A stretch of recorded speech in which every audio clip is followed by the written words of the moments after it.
Em nome do Pai, do Filho e do Espírito Santo. Amém. Ó Deus, que hoje nos concedeis a alegria de festejar São Pedro e São Paulo, concedei à vossa Igreja seguir em tudo os ensinamentos destes apóstolos, que nos deram as primícias da fé. Por Cristo nosso Senhor. Amém. Amado ouvinte, Deus abençoa o seu dia, o dia do Senhor. Que você tenha uma maravilhosa participação no altar de Deus, na celebração da Eucaristia, nesse dia do Senhor, em que nós celebramos a festa dos apóstolos Pedro e Paulo. Aliás, uma solenidade. O dia de São Pedro e São Paulo é 29 de junho, mas a Igreja joga esta festa para o domingo mais próximo. Se ocorre o domingo no dia 29, tudo bem.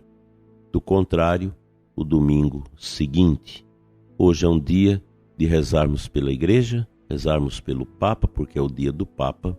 Hoje também nós realizamos em todas as igrejas católicas do mundo o óbolo de São Pedro, aquela oferta que a gente faz para o Santo Padre, o Papa, realizar a caridade universal.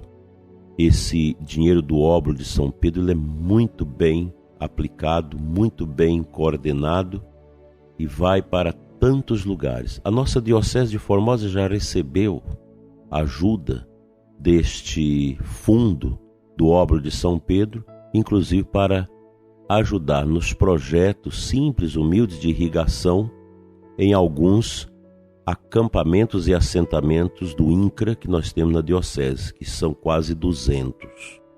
Então, esse gesto de colocar na bandeja da oferta hoje o óbolo de São Pedro, ele é um gesto muito importante, pois o Papa, através da instituição chamada Populorum Progressio, realiza o atendimento às solicitações do mundo todo de ajudas para projetos pequenos, mas de grande relevo social. A Igreja não pode viver sem partilhar.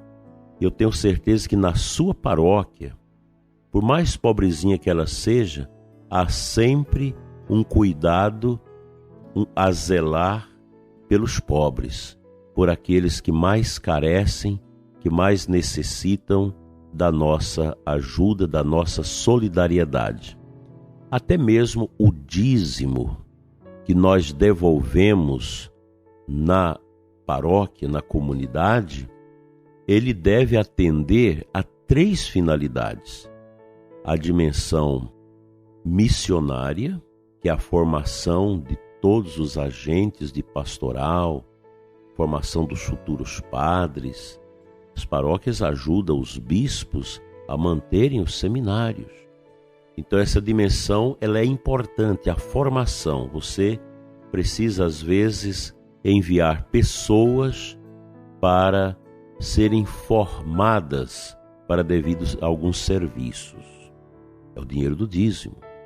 Também a dimensão religiosa, que é todos os gastos que você tem com o templo do Senhor, com a manutenção do templo, a parte litúrgica, a sacristia, tudo aquilo que se gasta no culto e também a côngrua do sacerdote que é mantido pela comunidade. O padre não é um ET ou um santo que não come, que não veste, que não gasta. O sacerdote também tem suas despesas.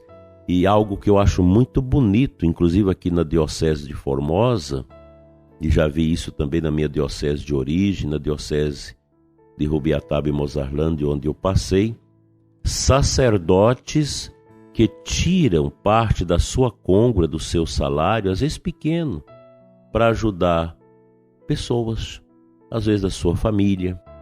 Eu conheço sacerdotes que ajudam, às vezes, um jovem pobre que tem dificuldade lá na universidade. É bonito isso, é um gesto profundo. Então, o dízimo também mantém essa dimensão religiosa, que é todos os gastos com o culto, com a estrutura do culto da igreja, a manutenção do templo e a manutenção do sacerdote.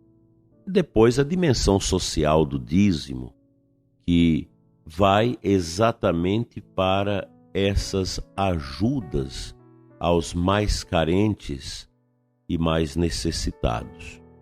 E a gente tem muitos gastos com remédio para as pessoas, às vezes uma passagem para um pobre que não tem como ir na cidade vizinha fazer um tratamento.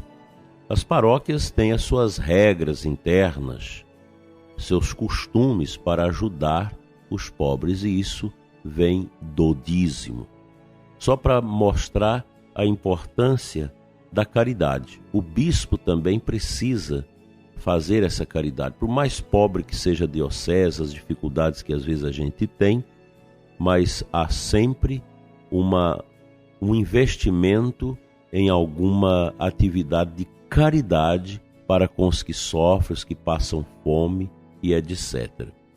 E o Papa, isso é um costume na igreja desde o começo, só para vocês terem uma ideia, no início da igreja, ali no século V, VI, tinha papas, eu não me lembro agora se Leão Magno ou Gregório Magno, que tinha um cadastro de mais de 1.500 viúvas e órfãos que tomavam a refeição todo dia, em frente ali à igreja de São João de Latrão, onde foi a sede e vivência do Papa até a construção da Basílica de São Pedro. Eram viúvas dos militares que ficavam pobres, seus maridos morriam e a igreja cuidava. E se você observar, sempre na porta da igreja tem os pobres.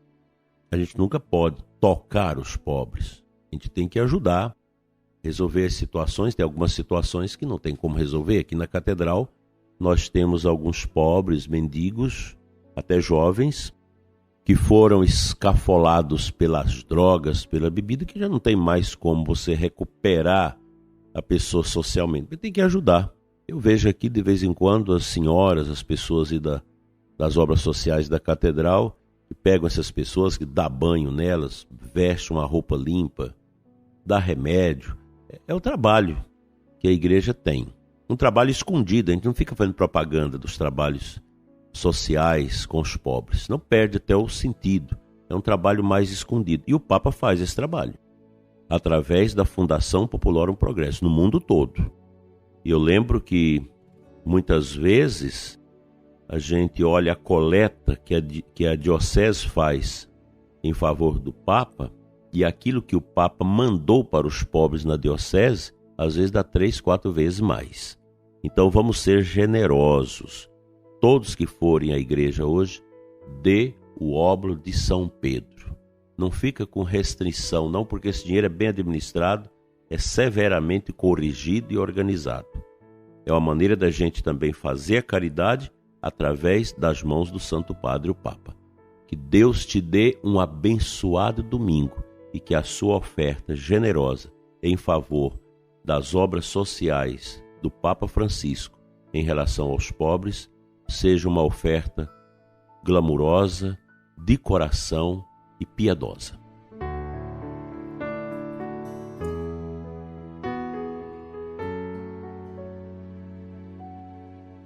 A aclamação ao Evangelho da Santa Missa de hoje traz um versículo, o versículo 18 do capítulo 16 de Mateus, que é o Evangelho de hoje da missa. Tu és Pedro, e sob esta pedra eu irei construir minha igreja, e as portas do inferno não irão derrotá-la. É uma singularidade da nossa igreja a gente saber que o magistério petrino do Papa foi querido, desejado e instituído por nosso Senhor Jesus Cristo. Quer você goste ou não do Papa, cada Papa tem seu estilo, tem às vezes algumas posições, algumas coisas que não agradam às pessoas, mas a gente tem que olhar o ministério do Papa além da pessoa humana do Papa. É preciso ter presente isso, porque humanamente o Papa tem as mesmas fraquezas que qualquer um de nós tem, mas o mistério que envolve o Santo Padre, esse trabalho de conduzir a igreja, ele está além do alcance dos nossos olhos. Então a gente precisa saber separar as coisas. A gente ama o Papa, independente de qual homem que esteja ali ocupando o lugar de São Pedro. Quando a gente estuda a história da igreja, e mesmo visitando a Basílica de São Pedro, a gente vê nomes, a gente vê os sarcófagos de muitos papas que não foram tão glorificados, mas que cumpriram seu papel. Tem um que teve muitas dificuldades e ele mandou fazer o seu sepulcro antes da sua morte. E é muito interessante, porque ele fez questão de mandar construir a imagem da morte, a caveira da morte, com a ampulheta na mão, para dizer: o tempo do Papa cessou. Cessa o tempo do Papa, mas não cessa o magistério petrino do Papa como sucessor de Pedro. Essas belezas da igreja nos enriquecem. Longe de criarmos amarguras, a gente vê muito isso, né? Muitas amarguras contra o Papa. O Papa disse isso, disse aquilo, como o Papa Paulo VI, quando todo mundo achava que os anticoncepcionais, que laqueadura, que essas coisas iam ser aprovadas pela igreja, todo mundo pedindo isso, naquele ambiente de relativismo da década de 70, o Papa Paulo VI escreveu a encíclica Humanae Vitae e calou essas bobagens humanas orgulhosas que estavam no coração das pessoas. Muita gente ficou chateada, muita gente ficou revoltada com o Papa Paulo VI por causa da sua postura. O Papa, sempre no frigir dos ovos, ele defende a fé da igreja. Não pensemos que o Papa é aquele homem que faz o que ele quer na igreja. O Papa também tem limites. Ele tem limites. Por isso, é preciso ter bem presente isso.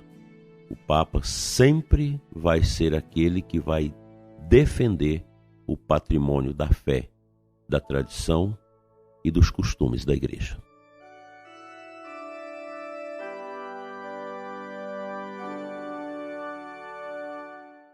Pai de bondade, Pai de amor, que através do teu Filho Jesus quiseste escolher o sucessor de Pedro. Abençoa o Papa de hoje e de amanhã. Dai à Santa Igreja o bom comando no remo de Jesus Cristo. Abençoa, Senhor, a nossa igreja, e nós queremos hoje rezar pelo Papa e rezar pela igreja. Ajuda-nos, Senhor, a amar cada vez mais a barca do teu Filho Jesus, a Santa Igreja Católica. Amém.